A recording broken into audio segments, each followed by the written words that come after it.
Now, we've all seen Nigel Farage's recent meltdowns, but Jeremy Clarkson asks, what happened? Because tonight we're looking at Jeremy Clarkson's pointed critique of Nigel Farage and how Clarkson frames the argument to maximise impact, I suppose you could say. Clarkson opens up by reminding readers that he's not a natural Farage ally.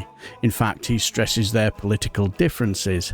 But crucially, he also says he has long regarded Farage as a formidable operator and someone he recognises as a extremely skilled politician. Now, I disagree, but we'll go along anyway, and quick on his feet and engaging.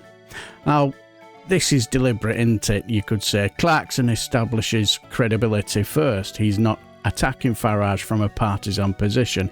He's expressing disappointment in someone he once rated highly. But then comes the pivot, doesn't it? Because Clarkson asks, what on earth has happened to Nigel Farage? Now, it's a rhetorical question, I suppose, designed to signal a bit of a rupture, a sudden change in behaviour that demands explanation. And he describes Farage's recent conduct, you could say, as a tantrum, and says Farage decided to pick a fight with the establishment, but Clarkson undercuts the seriousness of that fight with a comedic drop in scales. Farage has ended up with a fight with a pedal bin. I suppose in a way you could say that's classic Clarkson, innit? Taking something grand and collapsing it into the absurd. It reframes Farage's confrontation not as political rebellion, but as a farce. Then Clarkson highlights another moment, Farage visiting Ann Widdecombe's home with some flowers just days after her death. Clarkson doesn't spell out the criticism, but the phrasing, poor Ann Widdecombe, implying the gesture was misjudged and even intrusive. And across the column, Clarkson avoids policy arguments entirely. He doesn't even debate Reform UK platforms on policy, but instead he focuses on judgment, tone and behaviour, constructing a narrative of decline from respected operator to someone acting impulsively and erratically. So I suppose Clarkson's framing is a controlled dismantling, you could say. He starts with praise to establish fairness. He uses humour to soften but sharpen the critique, and positions Farage's recent actions as a worrying departure from his usual political savvy. Now, I have my own personal view, I don't think he's that savvy.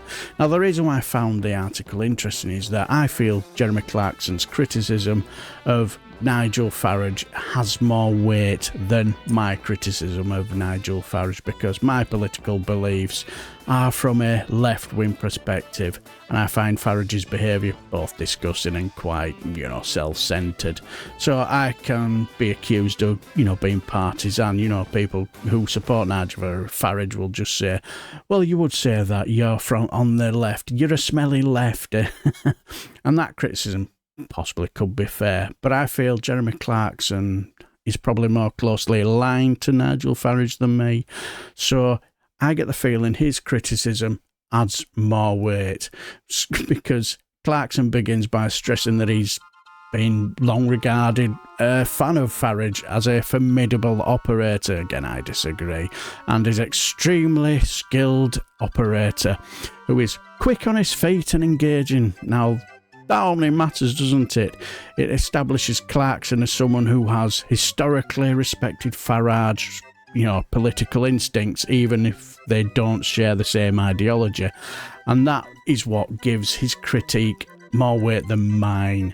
And when somebody broadly aligned with a political figure, or at least sympathetic to their strength, suddenly says, what on earth has happened to Nigel Farage? It signals a bit of a rupture, doesn't it? It's not coming from an opponent, it's coming from someone who once admired the man's strategic mind. And Clarkson then frames Farage's recent behaviour as erratic and a tantrum and a fight with the establishment, and ultimately a fight with a pedal bin. This isn't ideological criticism, is it? It's judgment-based criticism. And Clarkson is saying Farage's behaviour has slipped beneath the standards he once met. And I get the feeling that could be the key difference. If I criticise Farage from a left-wing perspective, people who support him can dismiss it as partisan, even if your critique is accurate and evidence-based and fair. And like as I said, they will say, well, you would say that, you're a lefty. But Clarkson's framing removes that escape route, doesn't it? He's not attacking Farage's worldview, he's attacking Farage's competence, his judgment, his tone and his political instincts. And because Clarkson has previously praised those qualities, his disappointment, I get the feeling, will land harder with his fans. It's the rhetorical equivalent, I suppose you could say, of a friendly fire alarm, you know. Even if he thinks Farage has lost his touch, something must be really wrong. And with Clarkson's column, it constructs a narrative of decline, doesn't it? From savvy operator, I'm not sure about that, but anyway, to someone acting impulsively, culminating in the Widdecombe visit, which he frames as awkward and ill-judged, especially with the poor Ann Widdecombe line. And the thing is, for audiences who already find Farage's behaviour like myself, I find it self-centred and distasteful. Clarkson's critique doesn't replace their own. It corroborates it from a different angle, doesn't it? It's a cross-ideological confirmation that something has shifted. So, already interesting, isn't it? But what do you guys think? Do you agree with Jeremy Clarkson? And if you do, like me, do you feel as though you need to get into a long shower to get that Jeremy Clarkson all off you? Let me know your thoughts down below, and I shall bid you farewell and take care, my friends.